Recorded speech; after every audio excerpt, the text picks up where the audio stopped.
Gjatë një interviste dhe gjatë një podcast, në një moment Elon Musk thot, duhet të jemi kujdesshëm që të mos i shtrëngojë shumë në lidhje me korrupsionin, sepse do të më vrasin për këtë.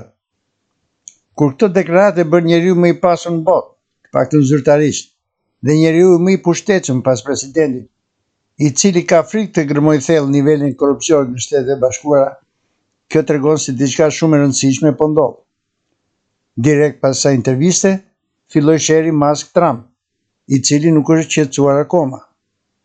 Sot nuk do të merrem me paditë e rënda që kanë bërë njëri tjetrit, megjithëse më u vërtetua një bindje fortë që kisha se Donald Trump ka qenë pasagjeri Lolita Expressit, avioni që çonte VIP-at tek ishulli i pedofilit dhe miku të ngushtë të elitës newyorkeze dhe Washington DC-s, agentit Mossadit Epstein, i cili sipas variantit zyrtar vari veten në qeli para se ditën në gjyq, megjithëse praktikisht që e pamundur. Një nga firmat që hodhi Donald Trump qep për lehtësime tatimore, si dhe aprovimi i borxhit të ri, që do të thotë se po vazhdon njësoj si administrata Biden, shtypje dollarit pa kufi, pa mbulim në arë, gjë që nga ana e saj sill rritje çmimesh dhe inflacion. Praktikisht, perëndimi këtë politik po e zbaton që nga 2008, kur falimentoi banka e katërt më e madhe në botë e investimeve, Lehman Brothers, dhe që në atë kohë e deri më sot, kjo ekonomi mbahet me shiringa për të fituar kohë, për të mos përqendrohemi. Përpjekjet e deritanishme të Elon Musk kanë shkuar kot, dhe kjo është një nga arsyet zyrtare të sherrit midis tyre. Por ka dhe një variant tjetër jo zyrtar, se përse Elon Musk u tërbua me Trump dhe jo vetëm. Elon Musk mori detyrë nga presidenti që të vërtetoj rritjen e parave në drejtim të projekteve të zeza të Pentagonit. Çdo vit Pentagoni bie në recesion dhe nuk jep llogari se kush duken parat publike. Për herë të 7 rresht para Senatit, nuk ishin në gjendje të sqaronin se ku kishin përfunduar 2.5 miliard dollar, dhe mos u çuditni fare se kjo gjet në Shtetet e Bashkuara. Kto janë para që kalojnë pa miratimin e Kongresit dhe përfundojnë në ato quajturat projektet e zeza. Në fillim të janarit, Trump u pyet nga gazetarët për dronin që gëlonin në qiejt e Amerikës, sidomos në New York dhe në New Jersey. Fuqia ushtarake më e madhe në botë nuk ishte në gjendje të bënte asnjë gjë dronëve. Kur të betohem në datën 20 si president, deklaroi Trump, do t'ju përgjigjem për dronën. Sot jemi në qershor dhe nuk ka akoma i përgjigje nga ana e Donald Trump. Historia zyrtare e Shtetit Bashkuara na ka treguar se kur do të bësh publike diçka të ndaluar, e hap plumbin kokës. E megjithatë, historia mund të jetë edhe më e komplikuar se ç'duket. Një nga firmat e para që hodhi Donald Trump si president, që financimi prej 500 miliard dollarësh i programit Stargate, apo e thon ndryshe, inteligjencës artificiale. Çfarë arsye mund të ketë presidenti që të financojë një shumë të tillë marramendse tek inteligjenca artificiale? Të imagjinosh se projekti Manhattan i viteve 40 i prodhimit të bombës atomike i kushtoi Shtetet Bashkuara me ekuivalentin e sotëm rreth 30 miliard dollar. Europa ka investuar tek inteligjenca artificiale 200 miliard dollar dhe Kina 8.2 miliard. Përse na duhet ne racë njerëzore inteligjencë artificiale? Dhe përse Papa i quajti hija e së keqes? Mendoni tani për një moment që jeni njeriu më i pasur në botë, një inxhinier, inovator dhe një njeri fiksuar me shkuarje në Mars apo Hënë, duke krijuar për këtë qëllim një industri private personale. Krijon motor modern për raketat e tua, të cilat i perfeksionon vit pas viti. Pastaj, një ditë bukur, mëson se gjithçka që ke bërë s'është gjë tjetër veç një vrim në ujë. Mëson se ekzistojnë teknologji të tjera në duart të njerëzve të tjerë, të cilët mund të shkojnë jo vetëm në Mars apo Hënë, por edhe në yje të tjera në univers. Dhe këto teknologji janë zhvilluar nga projektet e zeza, të cilat ti ke për detyrë t'i bësh publike.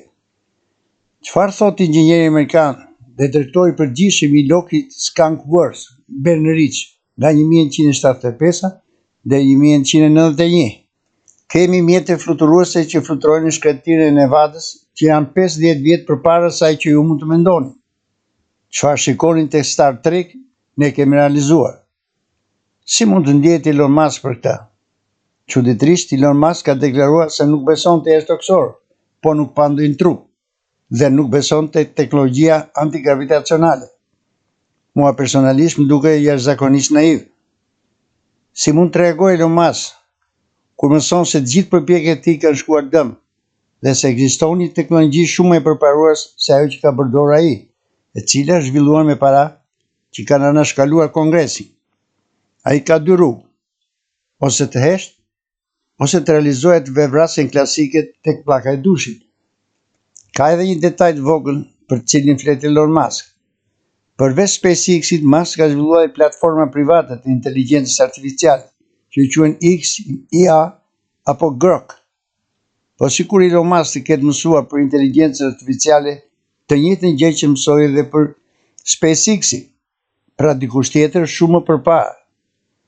Matthew Brown thot në platformën e Musk, një fishkëllyes këy nga Pentagoni. Teknologjia e raketave të tij është e vjetër, dhe ai këtë e di.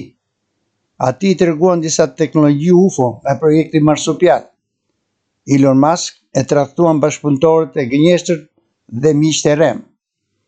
Matthew thot se qeveria e HI e Shtetet e Bashkuara ka në dorë inteligjencë artificiale me vetdije, me ndërgjegje, e cila mund të shkojë të ardhmen. Pikërisht kështu. Qeveria, FBI dhe Marina e bëjnë publike se nuk kanë kontroll mbi ta. Para disa muajsh, folëm me mikun tim Max në një podcast në Okult për Agjendën 2030 dhe përmendëm pikërisht rrezikun më të madh për ne që është inteligjenca artificiale. Fatkeqësisht që podcasti me më pak shikime, sepse ne konceptojmë inteligjencën artificiale si gallat. Në atë kohë, edhe unë nuk isha 100% i sigurt se që prodhuar inteligjencë artificiale me vetdije. Imagjinoni se larg ka shkuar qeveria në hije me inteligjencë artificiale. Matthew thot se kur prodhuan inteligjencë artificiale me ndërgjegje, nga Afrika e ekzekutuan. Pra këta mostra krijuan jetë artificiale me ndërgjegje dhe e vran nga Afrika. Imagjinoni për një moment të takoni dikën në rrugë, i cili t'ju thot me saktësi se çfarë do të ndodhë me ju në të ardhmen. Në këtë punë ka marrë pjesë dhe Altman, drejtori i OpenAI, që nga 2019, të cilën e krijuan bashkë me Elon Muskun. Sot janë një sher publik dhe Altman e mashtroi Elon Muskun me plot kuptimin e fjalës. ChatGPT është produkt i kësaj kompanie. Nga e gjithë kjo histori, Elon Musk u tërhoi dhe tran nuk flet më. Besoj se është e qartë se sa të fuqishme janë këto rrethet të qeverisë në hije dhe janë këta që vendosin se çfarë do të bëhet publike. Në fakt, ideja e inteligjencës artificiale vjen nga racat jashtëtoksore dhe gjithçka po rrjedh drejt Agjendës 2030.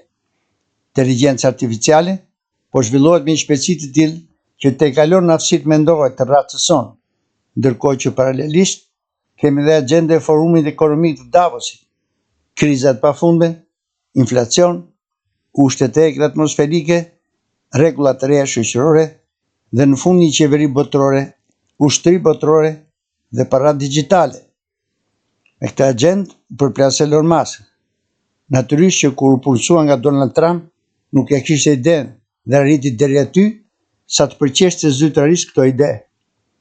Lufta me Donald Trump, ai nuk mund ta ftojë dot, sepse vetë Donald Trump është një kukull e vogël në një lojë të tillë që luhet prapa perdes, nga qeni që me shumë gjasa nuk janë njerëzor.